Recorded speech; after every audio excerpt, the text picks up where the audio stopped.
ada 12 jam diperiksa penyidik, influencer yang kini ditetapkan sebagai tersangka kasus dugaan pelanggaran di bidang kesehatan dan perlindungan konsumen, Richard Lee alias Dr. Richard tak ditahan.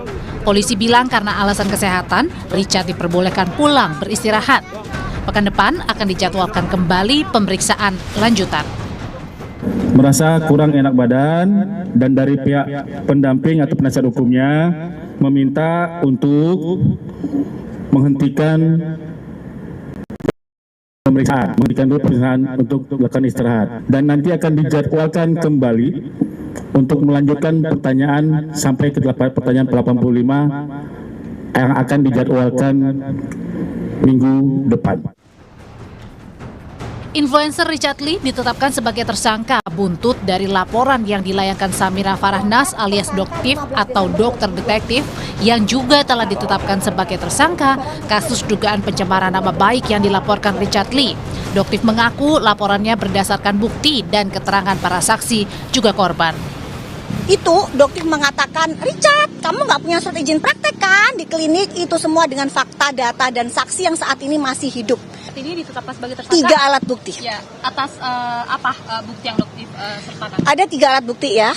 Yang pertama itu tomat busuk, yang kedua DNA salmon, yang ketiga stem cell. Ada saksi-saksi juga yang lain? Ada saksi, ada korban, semuanya ada. Jadi lengkap. Dikit aja dok, dok gimana dok selama periksaan dok? Dok dikit dong pernyataannya dok. Periksaannya gimana dok hari ini dok? Terkait kasus yang menjeratnya, Richard Lee memilih tak berkomentar usai diperiksa polisi. Richard Lee memilih meninggalkan dan tak menjawab pertanyaan wartawan di gedung Mapolda Metro Jaya. Tim Liputan, Kompas TV.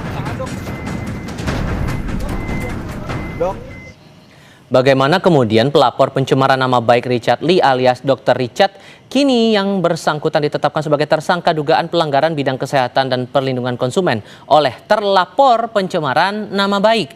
Bagaimana pula kelanjutan kasus yang keduanya sudah berstatus tersangka dengan pasal berbeda? Saya diskusikan ini bersama pakar hukum pidana dari Universitas Tarumanegara, Heri Firmansyah. Pak Heri, selamat sore, apa kabar Pak? Selamat sore Bang Tifal, alhamdulillah baik, semoga Bang Tifal baik. Amin, terima kasih sudah bergabung bersama kami. Ini agak unik, 2 orang yang terlibat dalam praktik kesehatan, sama-sama saling lapor, terus kedua-duanya berstatus sebagai tersangka dengan pasal berbeda. Pertanyaan saya sederhana, kok bisa? Analisis Anda, Mas? Ya, kalau kita bicara tentang penetapan tersangka kan bagian dari kewenangan penyidik ya, itu bagian dari kewenangan yang diberikan oleh undang-undang. Persoalannya yang dilaporkan ini kan dicoba dicari objek yang berbeda. Seakan-akan ada pencemaran nama baik yang disampaikan lewat media sosial. Padahal isu utama yang diangkat oleh pelapor kan berkaitan dengan Undang-Undang Perlindungan Konsumen dan juga pelanggaran terhadap Undang-Undang Kesehatan. Nah ini yang kemudian seakan-akan dibuat dalam konteks yang berbeda. Hemat saya seharusnya kan diselesaikan dahulu ya berkaitan dengan pelaporan pertama, karena ini bisa jadi presiden juga ke depan. Aduan pertama ini aduan yang dilakukan Dr. Tifa kepada Doktif, kenapa Dr. Tifa, mohon maaf, Doktif kepada Dr. Richard Lee, begitu ya? Betul, karena ini dulu yang harus dibuktikan sebenarnya apakah memang terbukti atau tidak. Berkaitan dengan bagian dari mungkin komponen SIP dan lain sebagainya, itu mungkin bagian dari penelusuran dalam kasus yang pertama tadi. Agar ini selesai harusnya tuntas dulu yang pertama kan, baru kemudian berpijak kepada kasus yang kedua. Tapi memang tidak ada halangan untuk memberikan laporan walaupun status orang ini menjadi tersangka. Memang dalam KUHP kita tidak mengenal hal-hal semacam itu, sehingga ini menjadi peluang untuk kalau dalam ranah praktik mungkin dianggap agar ya dalam tanda petik ya sandera menyandera kepentingan juga ya bagi para pihak agar pihak yang dilaporkan itu mendapat pressure juga. Mungkin harapannya ke depan mencabut masing-masing laporan tadi. Saya nggak tahu ya, tapi kalau dalam konteks pemikiran secara ranah praktik arahnya bisa ke sana. Walaupun kalau kita lihat dari pasalnya ancaman pidananya kan lumayan tinggi nih. Seharusnya kemudian semudah itu untuk kemudian menghentikan perkaranya, memberikan ruang SP3, walaupun sekali lagi SP3 pun tidak haram hukumnya diberikan kepada semua kasus ya.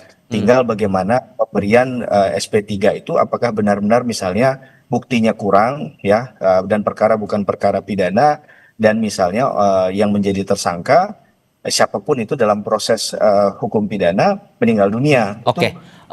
Sorry, saya potong di situ. Kalau kemudian dua-duanya sudah berstatus tersangka dengan pasal berbeda, Doktif sudah jadi tersangka 12 Desember 2025. Kemudian Richard Lee saat ini dengan pasal yang berbeda. Menurut Anda ada kemungkinan tidak antara kedua pihak ini akan dikonfrontir dalam satu pemeriksaan yang sama? Ya, sebenarnya kalau ini masih ada benang merahnya, relevansi dengan objek pemeriksaan, harusnya bisa saja. Sangat mungkin itu dilakukan. Dan kaidah hukum acara pidana tidak mengatur serigit itu ya. Bahkan memberikan ranah untuk mengkonfrontasi, mengkonfirmasi, itu kan hak. Ya, apalagi untuk masuk ke ranah yang lebih serius lagi sampai kepada penuntutan di muka persidangan. Tentunya kan hal ini tidak kalah penting ya untuk memastikan apakah memang terpenuhi unsur deliknya atau tidak.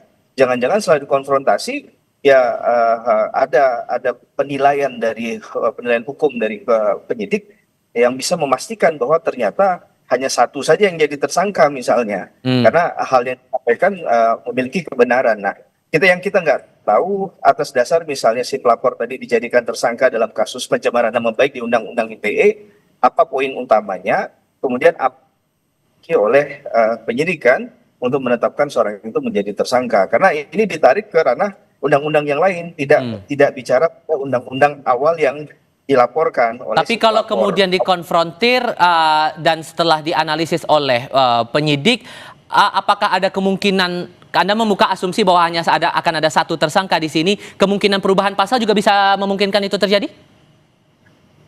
Kalau bicara perubahan pasal, rasa-rasanya agak sulit ya, Bang Tifal ya, karena ini bisa menunjukkan inkonsistensi dan tidak profesional dalam penetapan tersangka, apalagi penetapan tersangka itu kan biasanya sangat formil ya. Ada surat penetapan tersangkanya, di situ dicantumkan pasal-pasal yang menjadi ketentuan yang mengacu terhadap perbuatan pidana yang dilakukan oleh tersangka, dan atas dasar itu dia akan melakukan pembelaan kelak. Nah, jadi kalau kemudian ini diubah ini menjadi bisa jadi dalam tanda petik peradilan yang proses peradilan yang sesat jadinya kan, yang main-main, tidak profesional, apalagi ini misalnya dilakukan di kelas yang kita anggap bukan tingkat di kepolisian yang rendah begitu ya, tapi sudah dan dianggap sudah harusnya profesional, tidak boleh melakukan kesalahan sekecil apapun. Gitu. Baik, dan menurut Anda keduanya perlu dilakukan penahanan atau tidak? Pak Heri? Ya, Pak Heri, saya ulang lagi pertanyaan saya. Jadi keduanya perlu ditahan atau tidak menurut Anda? Karena sama-sama sudah berstatus sebagai tersangka. Ya, menurut saya kalau ini belum clean and clear, rasa-rasanya penahanan itu bukan satu yang menjadi urgensi ya di awal. Bahkan ini jadi pertanyaan banyak pakar dan juga pengamat hukum pidana berkaitan dengan misalnya di KUHP yang baru. Apakah perlu urgensi penahanan itu dilakukan? Dalam kasus apa, dalam konteks yang bagaimana penahanan itu menjadi urgent? Menurut saya dalam kasus ini karena belum clean and clear, sekali lagi Bang Tifal, seharusnya nggak perlu ada yang ditahan, baik dari Dr. Richard Lee maupun dari Doktif tadi ya. Jadi menurut saya ini pastikan dulu benang merahnya apa, begitu berkaitan dengan apa yang dimiliki oleh penyidik. Walaupun penetapan tersangka itu kan bisa saja nanti dianulir lewat mekanisme SP3 tadi kan. Sudah perintah penghentian penyidikan. Jadi semua kemungkinan masih ada dan rasa-rasanya sangat mubazir untuk langsung melakukan penahanan karena itu sangat berpotensi melanggar hak asasi manusia seseorang dalam hal pembelaan diri dan gitu. Oke, Pak Heri Firmansyah, terima kasih banyak sudah berbagi perspektif bersama kami kali ini. Hati-hati di jalan, selamat sore. Selamat sore Bang Tifal, terima kasih. Assalamualaikum. Waalaikumsalam warahmatullahi wabarakatuh. Selepas jeda di